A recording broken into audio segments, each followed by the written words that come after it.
நாவுக்கு காவல் வைப்பீராக ராஜா. ஒன்றையும் கூட்டி குறைத்து பேசாதபடிக்கு காவல் வையும் ஆண்டவரே. நீ சொல்லுகிறதை மாத்திரம் பேச என் நாவுக்கு காவல் வையும் ராஜா. மாறாத இயேசுவின் நாமத்தில் வேண்டி ஜெபிக்கிறோம் நல்ல பிதாவே. ஹல்லேலூயா ஆமென். இன்றைக்கான ஆதார வசனத்துக்கு எழுந்து நிற்போம். திருப்பிக் கொள்ளுங்கள். 1 கொரிந்தியர் 4ஆம் அதிகாரம் வசனம் 15. The book of 1 Corinthians chapter 4 verse 15. The key verse for today is taken from book of 1 Corinthians chapter 4 verse 15. கிறிஸ்துவுக்குள் 10000 உபாத்தியர்கள் உங்களுக்கு இருந்தாலும் தகப்பன்மார் அநேகர் உங்களுக்கு இல்லையே.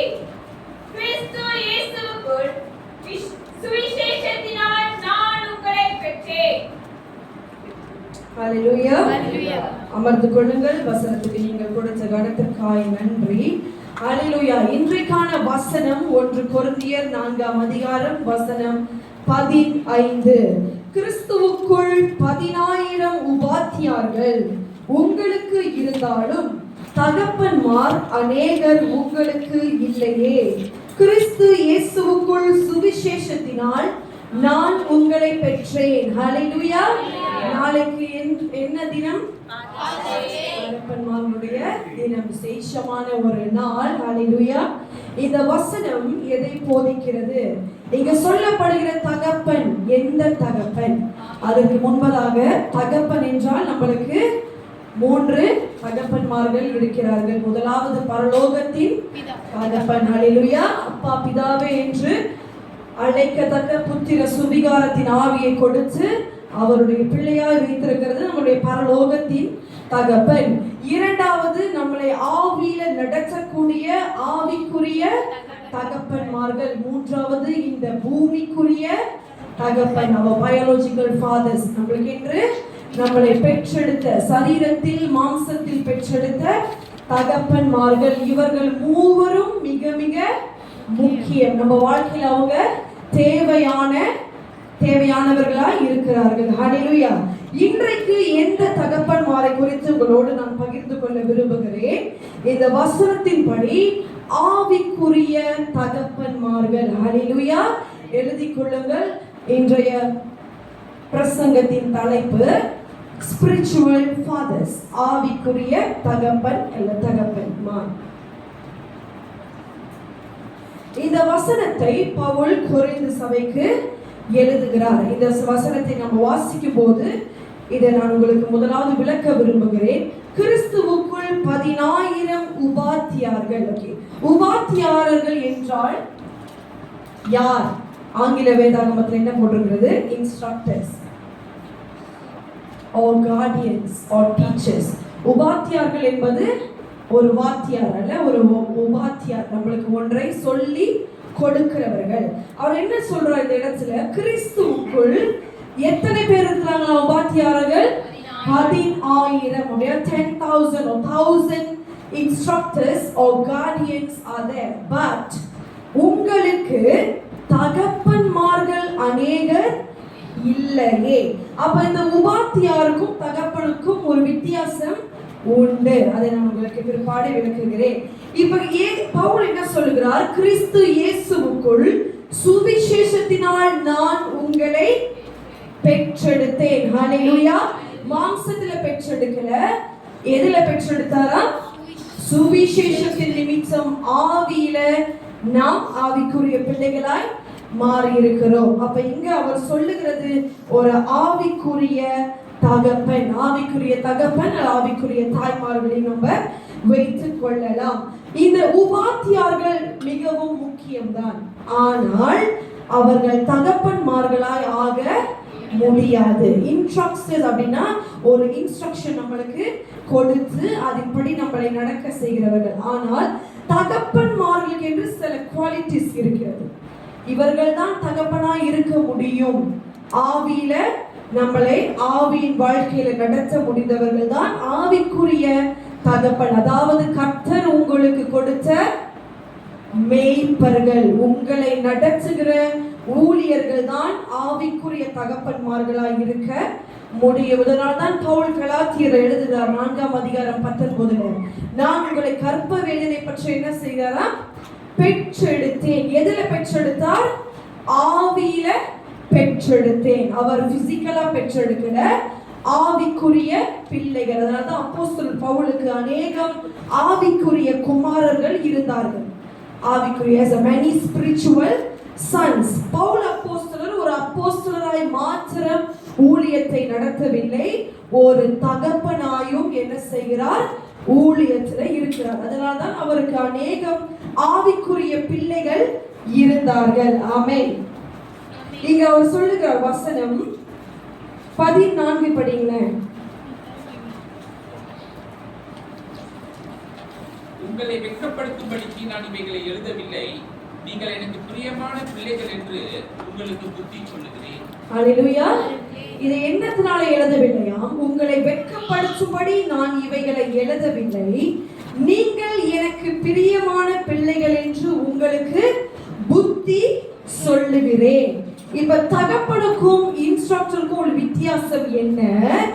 தகப்பன் நமக்கு ஒரு புத்தி சொல்லுகிறவர். முதலாவது எழுதிக் கொள்ளுங்கள், ஆவிக்குரிய தகப்பன்மார்கள் நமக்கு புத்தி சொல்லுகிறவர்கள். என்ன வகையில புத்தி சொல்லுவார்கள்? அதாவது இந்த புத்தி சொல்லுதல் என்ற வார்த்தைக்கு ஆங்கிலத்துல admonition என்று போட்டிருக்கிறது. அப்படின்றா என்ன அர்த்தம் என்றால், it's a friendly warning or counsel. friendly warning or counsel அப்படின்னா அன்போடு செய்கிற ஒரு காரியம், புத்தி சொல்லுதல். இதை ஆவிக்குரிய தகப்பன்மார்கள் என்ன செய்கிறார்? இந்த பவுல் அதை கொரிந்து சபைக்கு செய்கிறார். அவர் என்ன சொல்றார்? நான் உங்களை கடிந்து கொள்ளுதலும் உங்களுக்கு புத்தி சொல்றது உங்களை வெட்கப்படுத்த அல்ல, நீங்கள் எனக்கு பிரியமான பிள்ளைகள். அப்ப பிள்ளைகள் என்று வந்தோடனே கண்டிப்பா ஒரு தகப்பன் என்ன செய்வார்? அந்த பிள்ளைக்கு புத்தி சொல்லுவார். எந்த தகப்பனும் தன் பிள்ளை தவறான வழியில பார்த்துட்டு சும்மா இருப்பாங்களா? இங்க அநேக தகப்பன்மார் நம்ம மத்தியில இருக்கிறீங்க. ஆண்டவர் உங்களை ஆசீர்வாதமா இந்த சபைக்கு கொடுத்திருக்கிறார். பிள்ளைகள் தவறான வழியில போகும்போது எந்த தகப்பன்மார் அமைதியா இருப்பார்கள்? இருக்க முடியாது. தாய்க்கும் தகப்பனுக்கும் உள்ள ஒரு வித்தியாசத்தை பார்த்தோம்னா, தகப்பன்மார்கிட்ட ஒரு அதிகாரம் இருக்கும். they will have a discipline. அவங்க புத்தி சொல்ற விதம் எப்படி இருக்கும்? ஒரு அதிகாரத்தோடு தான் அந்த புத்தி சொல்லுதலை, அந்த கவுன்சிலை நமக்கு செய்வார்கள். தாயோட இட்ஸ் a different thing. அவங்க அன்போடு நமக்கு புத்தி சொல்லுவார்கள். பட் தகப்பன் வந்தோடனே அவரை பார்த்தாலே நம்மளுக்கு என்ன தோணும்? இட்ஸ் அவர் ஒரு அதிகாரத்தோடு தான் நம்மள்கிட்ட வருவார். ஒரு டிசிப்ளினான ஒரு manner, a fatherly discipline the fathers will have. Hallelujah. இப்போ இந்த வசனத்தின்படி பவுல் என்ன சொல்லுகிறார்? உங்களுக்கு ஆவிக்குரிய தகப்பன் தேவையா இல்லையா? தேவை. நான் முதலாவது என்ன நம்ம உணர வேண்டும்? ஆவிக்குரிய தகப்பன் எனக்கு தேவை. இப்போ அவர் சொல்லுகிற 1000 உபாத்தியாரர்களை எடுத்துட்டீங்கன்னா, ஃபிங்கர் டிப்ஸ்ல நம்மளுக்கு YouTube தட்டணுமா? there will be many sermons. நிறைய pastors, நிறைய prophet, evangelist, apostle சொல்லி teachers, நிறைய பேர் வேதத்தை கற்றுக் கொடுக்கிறார்கள். நம்மளுக்கு access இருக்கிறது இன்டர்நெட்லயும், யூடியூப், சோஷியல் மீடியா. ஆனால் இவர்கள் எல்லாரும் தகப்பனாக முடியுமா? முடியாது. உங்களுக்கு அநேகம் பாஸ்டர்ஸ் தெரிந்திருக்கலாம், அநேக ஊழியர்கள் தெரிந்திருக்கலாம், பழக்கம் இருக்கலாம். ஆனால் நம்மை நடத்தக்கூடிய ஆவிக்குரிய தகப்பன் ஒருவர் தான் இருக்க முடியும். எனக்கு 2 அப்பான்னு சொல்ல முடியுமா? முடியாது. எனக்கு 2 ஆவிக்குரிய தகப்பன் இருக்கலாம், நம்மளை வழி நடத்த அவர்கள் உதவி செய்வார்கள். இப்ப இந்த இன்ஸ்ட்ரக்டர்ஸ், இங்க வருகிற உபாத்தியார்கள் எப்படின்னா, ஒரு சீசன் காலகட்டத்துக்கு உங்களை அவர்கள் நடத்துவார்கள். இப்போ ஒரு காலகட்டத்தில் உங்களுக்கு ஒரு ப்ராப்ளம் இருக்கும், அவர்கிட்ட நீங்க போவீங்க, அவங்க அதை சால்வ் பண்றதுக்கு ஒரு வசனம் மூலியமாக அல்லது ஒரு பிரேயர்ல உங்களை நடத்தக்கூடியவர்களாய் இருக்க முடியும். ஆனால் அவர்கள் தகப்பனாய் மாற முடியாது. ஹல்லேலூயா. ஏனென்றால் இந்த தகப்பன் தான் உங்களுக்கென்று முழங்கால நின்று கர்த்தரிடம் மன்றாடி என்ன செய்வார்? நடத்துவார். ஆவிக்குரிய காரியத்துல போதிக்கிறது மாத்திரம். அடுத்து நான் உங்களுக்கு அதை பற்றி பேசுகிறேன். இப்ப அடுத்து பவுல் என்ன சொல்லுகிறார்? புத்தி சொல்லுதலை குறித்து. இட்ஸ் ஒரு ஃபாதர்லி டிசிப்ளின். பவுல் ரோமருக்கு எழுதினார். அதுக்கப்புறம் கொரிந்தியர்ல நம்ம பார்க்கிறோம் நிறைய காரியங்களை அவர் எழுதி கொண்டு வருகிறார். புதிய ஏற்பாட்டு சபை எப்படி இருக்கணும், இதுல பயங்கரமான சபை தான் கொரிந்து சபை. நீங்க படிக்கும் போது உங்களுக்கு தெரியும் பயங்கரமான இப்ப பார்க்காத காரியங்கள் கூட அந்த சபையில காணப்பட்டது. இது எல்லாத்தையும் பவுல் சுட்டி காட்டும் போது அவர் என்ன சொல்றார், நான் உங்களை வெட்கப்படுத்த இதை செய்யல. அப்போ ஒரு கரெக்ஷன் வரும்போது அங்க கண்டிப்பா என்ன வரும், ஒரு வெட்கம், ஒரு அவமானது கண்டிப்பா வரும். ஆனா அது ஒரு ஆவிக்குரிய தகப்பனுடைய கோல் அல்ல. அந்த ஆவிக்குரிய தகப்பனுடைய நோக்கம் என்னதுன்னா, நம்ம ஆவியின் காரியத்திலையும் வசனத்திலையும் தேறினவர்களாய் நிற்கும்படிக்கு தான் நமக்கு அவர்கள் புத்தி சொல்லுகிறார்கள். ஹல்லேலூயா. நீதிமொழிகள் 3ஆம் அதிகாரம் வசனம் 12 வாசியுங்களேன்.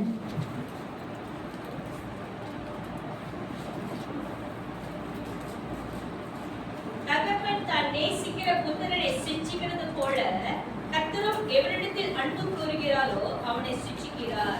ஹல்லேலூயா.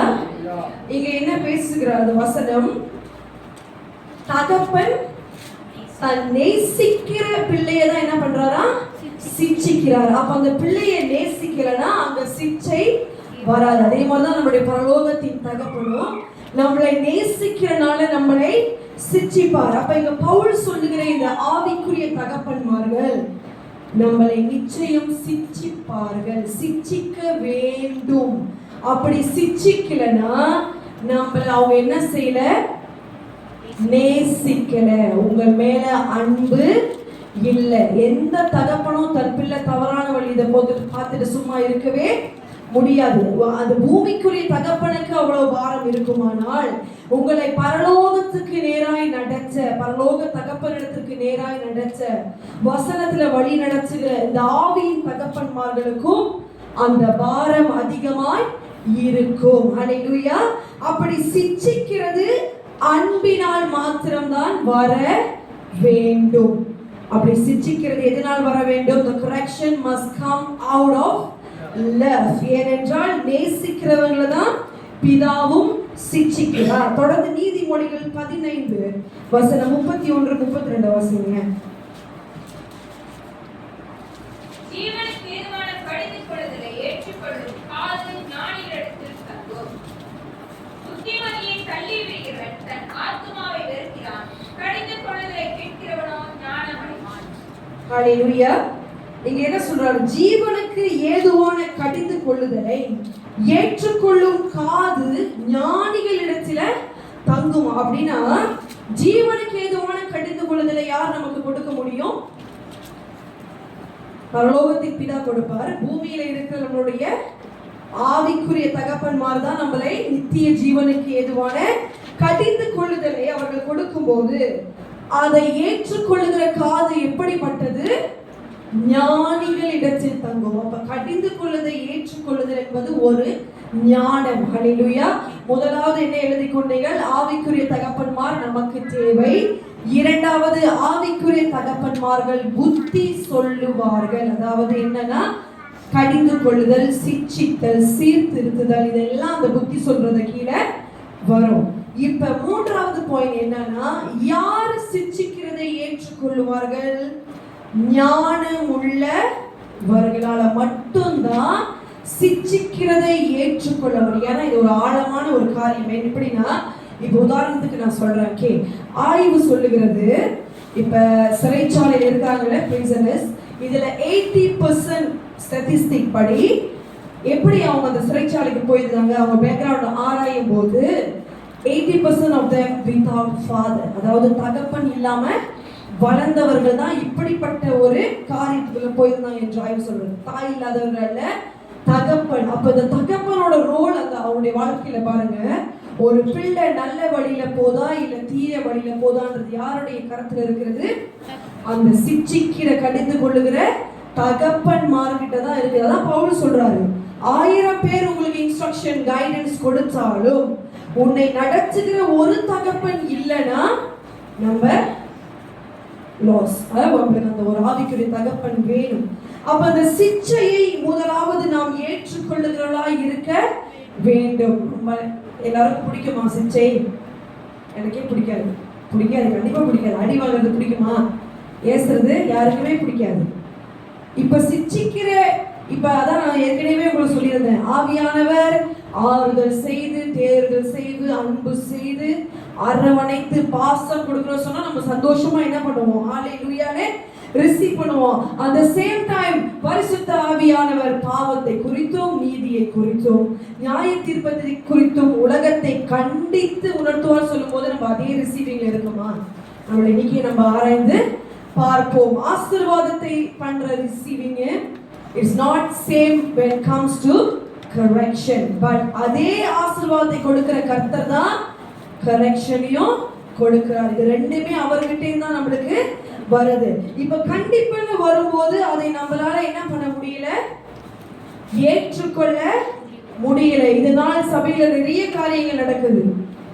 அப்ப நாளடைவுல என்ன நடக்குதுன்னா, இந்த பாஸ்டர்ஸ் ஆவிக்குரிய தகப்பன்மார்கள் எப்படி மாறிட்டாங்கன்னா, only preachers வந்து வசனத்தை சொல்லிட்டு அவ்வளவுதான் என்று போகக்கூடிய ஒரு சூழ்நிலை தான் இதை நம்ம சபைகள்ல பார்க்கிறோம். எதனாலன்னா, ஒரு ஊழியக்காரர் ஒரு பகிர்ந்து கொண்டார். எப்படின்னா, இவர் ஒரு லோக்கல் சர்ச்சுக்கு, இது வெளிநாட்டில் நடந்த காரியம், இவர் ஊழியத்துக்கு போகும்போது இவர் என்ன செய்ய ஆரம்பித்தாரா, அந்த சபை மக்களை கடிந்து கொள்ள ஆரம்பித்தார். எப்படின்னா, அன்பினால் தான் கடிந்து, அவர்கள் செய்கிற காரியங்களா பாவமா இருக்கலாம், இல்ல தவறான வழியில நடக்கலாம், மிஸ் கவுன்சில்ல போலாம், இந்த மாதிரி காரியங்களை குறித்து அவர் என்ன செய்ய ஆரம்பித்தாரா, சிட்சிக்க தொடங்கினார்.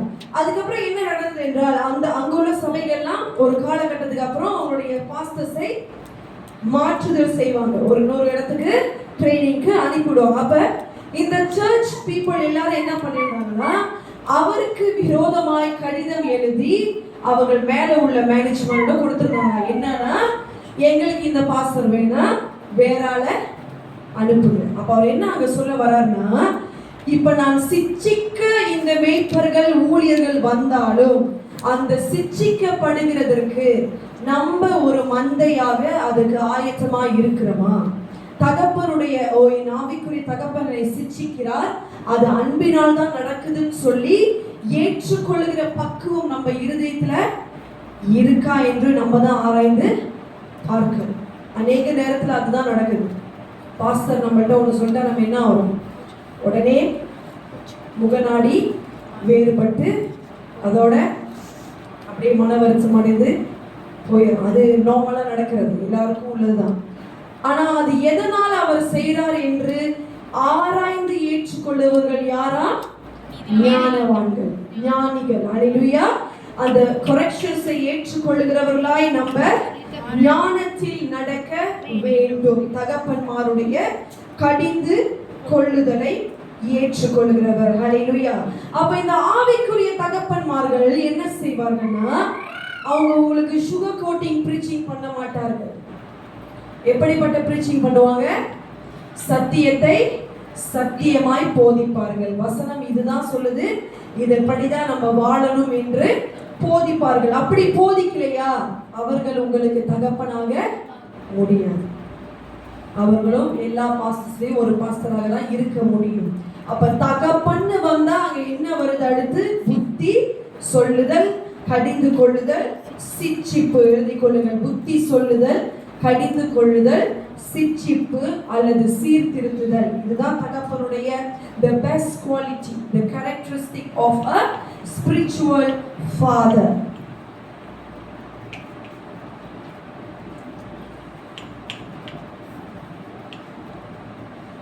Hallelujah.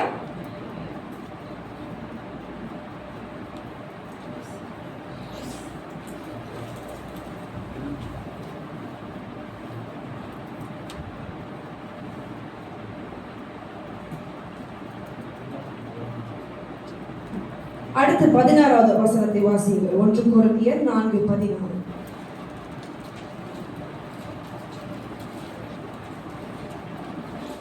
ஆவியால் என்னை பின்பற்றுகிறவர்களாகோ ஆகியால் உங்களுக்கு புத்தி சொல்கிறேன். ஹல்லேலூயா. ஆகையால் என்னை பின்பற்றுகிறவர்கள் ஆகுங்கள் என்று உங்களுக்கு என்ன சொல்லுகிறேன்? புத்தி சொல்லுகிறேன். இப்ப பவுல் என்ன சொல்றார்? அவர் ஒரு ஆவிக்குரிய தகப்பனாய் இருக்கிறபடியால் என்ன செய்ய வேண்டுமா? அவரை பின்பற்ற வேண்டும். எதனால்னா பவுல் கிறிஸ்துவை பின்பற்றுவது போல நாம் பவுல், அதாவது அப்படின்னா ஆவிக்குரிய தகப்பன்மார்களை பின்பற்ற வேண்டும். அதான் பவுல் சொல்ற தீமோத்தேயுக்கு, imitate me as I imitate Christ. ஹalleluya. இப்ப கிறிஸ்தை யார் இமிட்டேட் பண்றது? பவுல். பவுலை யார் இமிட்டேட் பண்றது? அவர் கீழே தீமோத்தி, அவருடைய ஸ்பிரிச்சுவல் சன். 17வது வசனம் படிங்க. இது நிமித்தமாக எனக்கு பிரியமும் கர்த்தருக்குள் உண்மையுள்ள என் குமாரனாகிய தீமோத்தேயுவை உங்களிடத்தில் அனுப்பினேன். நான் எங்கும் எந்த சபையிலும் போதித்து வருகிற பிரகாரம் கிறிஸ்துவுக்குள்ளான என் நடக்கைகளை அவன் உங்களுக்கு ஞாபகப்படுத்துவான். ஹalleluya. இப்போ நம்ம என்ன பார்க்கிறோம்? அப்போஸ்தலர் பவுல் இந்த கொரிந்து சபைக்கு யாரை அனுப்புகிறார்? தீமோத்தேயுவை அனுப்புகிறார். இந்த தீமோத்தேயு அப்போஸ்தலர் பவுலுடைய ஆவிக்குரிய மகன். இப்போ இந்த மகனை அனுப்பி என்ன சொல்கிறார் அந்த சபையார் இடத்துல? நான் போதித்தபடியும் நான் நடந்தபடியும் இந்த உண்மையுள்ள என் குமாரன் உங்களை என்ன பண்ணுவாரா? ஞாபகப்படுத்துவார். அப்படின்னா இந்த ஆவிக்குரிய தகப்பன்மார் நமக்கு போதிக்கிறது மாத்திரம் அல்ல, அதாவது என்ன போதனை? உபதேசத்தை, வசனத்தை போதிக்கிறது மாத்திரம் அல்ல, அதன்படி நடக்குகிறவர்கள். அப்படின்னா உங்களுடைய spiritual father must be a role model to you. அவர்கள் எப்படி இருக்கணும்?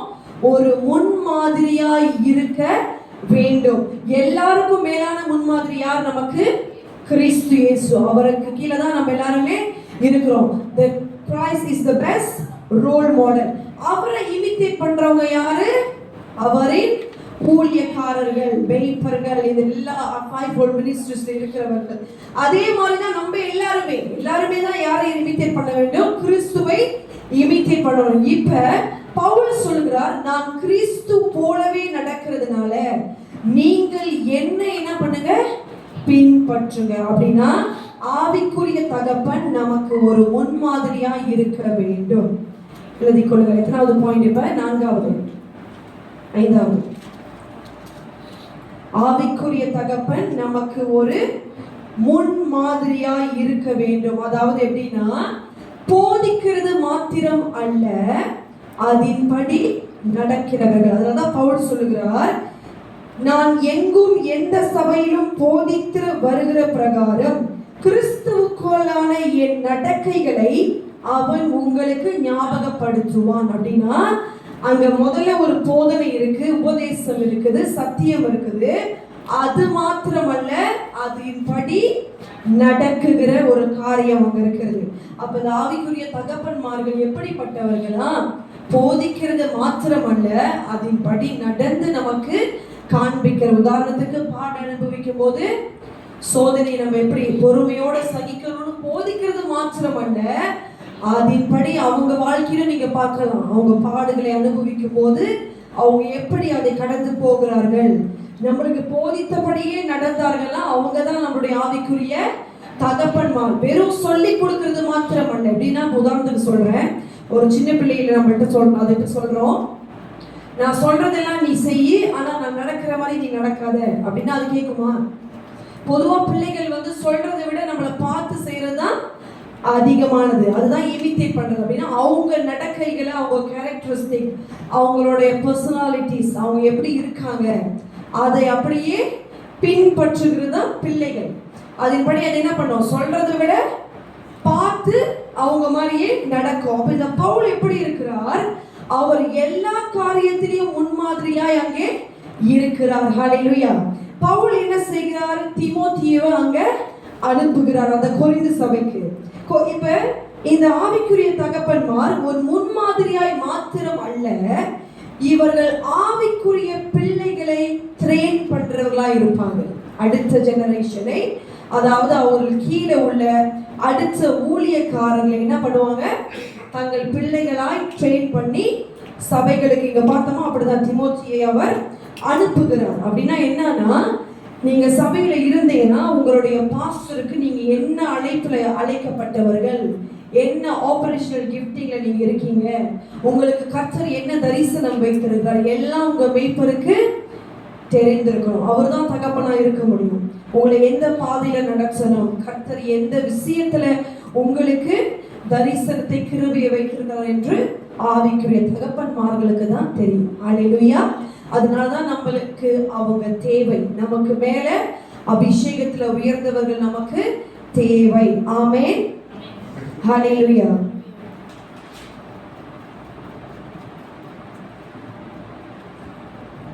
கடைசியாக வசனம் 21 வாசிங்க.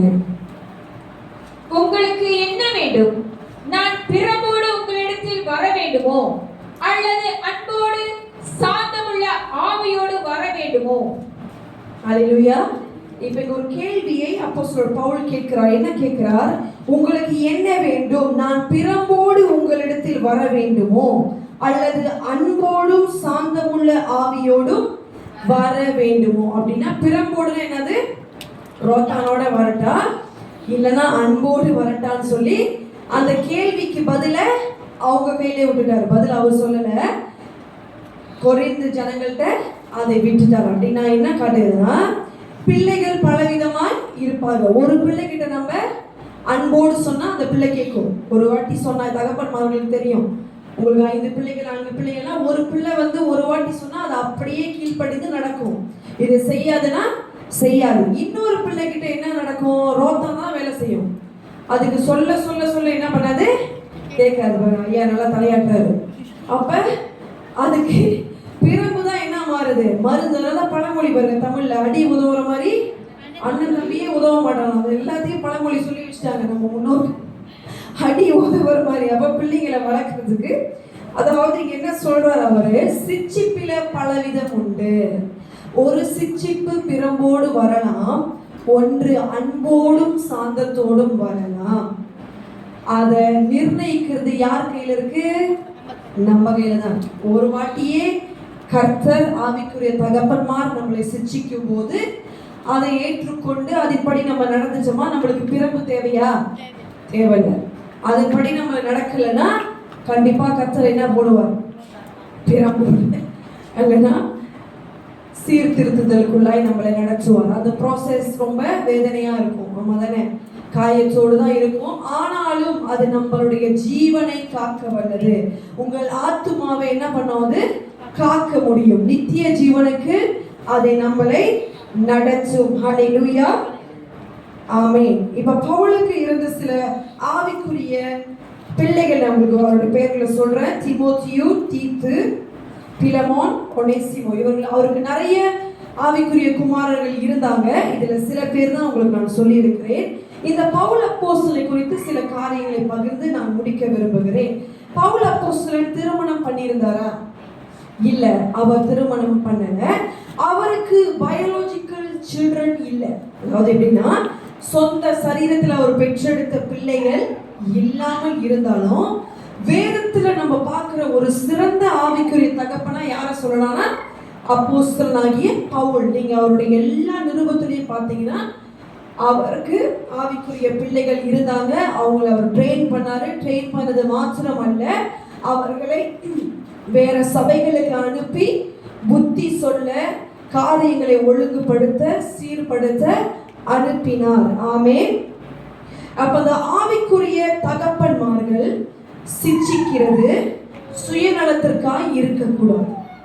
அது எதை பொறுத்து இருக்கணும்னா ஊழியத்தின் காரியமாகவும் ஆவிக்குரிய காரியமாக தான் இருக்க வேண்டும். நம்மளுடைய சொந்த, இப்ப எப்படி உதாரணத்துக்கு சொல்றேன்னா, இப்ப ஒரு காரியம் சபையில நடக்குது, இதை நான் சிச்சிட்டேன்னா அதோட கான்சிக்வன்சஸ் நான் யோசிச்சு செஞ்சேன்னா, இப்ப உதாரணத்துக்கு சரி நான் ஃப்ரேங்கா சொல்றேனே, சபையில தசம பாகம் வருது இல்ல, இப்ப நான் ஏசிட்டேன்னா அவங்க தசம பாகம் போடுவாங்களா? எல்லாரும் வேகமா தலையாடுறீங்க. இல்லைன்னு இல்லையா? ஓகே. இப்படி யோசிச்சு ஒரு கடிந்து கொள்ளுதல், ஒரு சிச்சிப்பு வந்துச்சுன்னா அது எந்த மாதிரி சிச்சிப்பு? சுயநலத்திற்கான சிச்சிப்பு, தேவராஜ்யத்திற்கு ஏற்றது அல்ல. நீங்க மன வருத்தம் அடைவீங்க, காயப்படுவீங்கன்னு உங்களுடைய தகப்பன்மாருக்கு தெரியும். தெரிந்தாலும் நம்ம நடக்க வேண்டிய வழி சரியா இருக்கணும், ஆவிக்குரிய வாழ்க்கை சரியா இருக்கணும்னு சொல்லி அவர்கள் சிட்சித்தார்களானால் அது அன்போடு வருகிற சிட்சிப்பு. ஹல்லேலூயா, ஆமென். முதலாவது என்ன பார்த்தோம்? நமக்கு ஆவிக்குரிய தகப்பன்மார்கள் தேவை. இரண்டாவது, இவர்கள் என்ன செய்வார்கள்? புத்தி சொல்லுவார்கள். புத்தி சொல்றது என்னன்னு இருக்கிறது கீழே? சிட்சிக்கிறது, சீர்திருத்துதல், கடிந்து கொள்ளுதல், நிறைய இருக்கு. உற்சாகப்படுத்துதல், இல்ல அறிவுரை, ஆலோசனை சொல்றது, இதெல்லாம் அது கீழே வரும். மூன்றாவது என்ன சொன்னேன்? ஞானவான் தான் கடிந்து கொள்ளுதலை ஏற்றுக்கொள்ளுவார்கள். கடிந்து கொள்வதை ஏற்றுக்கொள்ளுகிறவர்கள் ஞானிகளுடைய காதுகள் போல அவங்க இருப்பார்கள். அடுத்து உங்களுடைய ஆவிக்குரிய தகப்பன்மார் நமக்கு எப்படி இருக்கணும்? முன்மாதிரியாய் இருக்க வேண்டும். அடுத்து கடைசியாக ஆவிக்குரிய பிள்ளைகள், அதாவது சபை மக்களையும் ஜனங்களையும் மந்தையையும் ஊழியத்திலையும் ஆவிக்குரிய காரியங்களிலும் தேவராஜ்யத்திலையும் உங்களை அவர்கள் அடையாளம் கண்டு உங்களை ட்ரெயின் பண்ணி கற்றுக் கொடுத்து நடத்துவர்களாய் இருக்க வேண்டும். ஹல்லேலூயா, ஆமென். கண்களை மூடி ஜெபம் செய்வோம். நன்றி செலுத்துகிறோம் அப்பா. நன்றி கர்த்தாவே. இதோ எங்களுக்கு 1000 10,000 உபாத்தியார்கள் இருந்தாலும் ஆண்டவரே, ஆவிக்குரிய தகப்பன்மார் எங்களுக்கு